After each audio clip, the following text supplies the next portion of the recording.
Happy New Year, everyone. Did you enjoy your winter break? I know.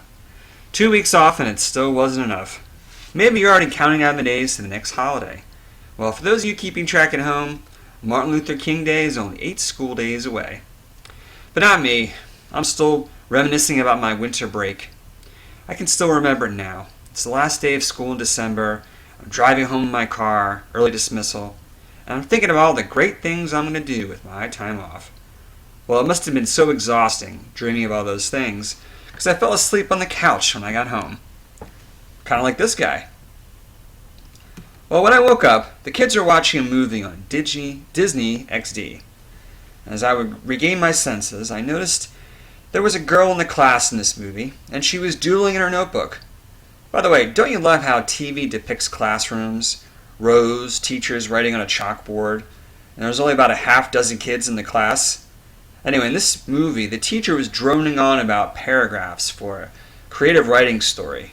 No wonder the girl wasn't paying attention. Anyway, most movies in Disney XD are pretty current, and I assumed this one was new.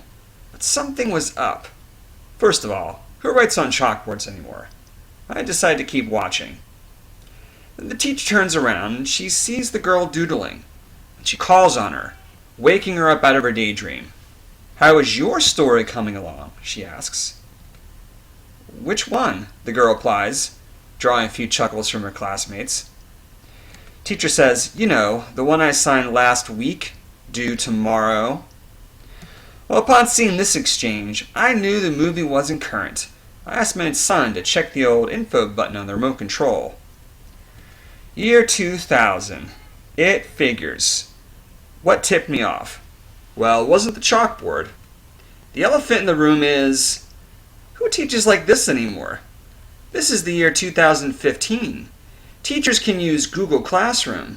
You see, if the teacher had been using Google Classroom, she could have shared this assignment with each student in the class on their Google Apps account, and they could have gotten their own individual copy with a click of a button. The students could have logged into their account, accessed the assignment, worked on it, and turned it in, all without using paper. And the teacher could have checked to see who's turned in the assignment and who hasn't. Teacher could have checked the progress of each student while they were working on it. There's no reason to ask, how's your story coming along? Anyway, the teacher could have read the students' writing assignments, left private comments, graded them, and returned them, all without paper.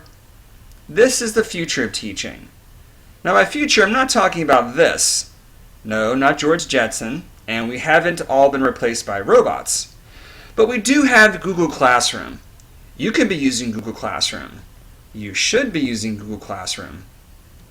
Join the growing list of teachers that have already had their Google Classroom tutorial. Some have even started using Google Classroom already. Look, you've made an investment with Google Apps Basics Lessons in 2014. Well, now it's time to put them into practice. This is the new year. This is where the rubber meets the road. Google Classroom makes it easy for all of your students to be using the skills they've already learned. Try it for one subject. Maybe one lesson a week. Start small. Maybe with writing. Don't be like the teacher in this movie, trapped in the year 2000. Be like this one or that one. Here's how to get started in 3 simple steps. Step 1. Watch this video. Hey look, you're already a third of the way there. Step 2. Sign up for a Google Classroom tutorial. I'll sit down with you for 30 minutes and I'll show you how it works and we'll set up your classroom. Then finally, sign up for a Google Classroom lesson. I'll visit your class and walk your students through it. So what are you waiting for? Get started today.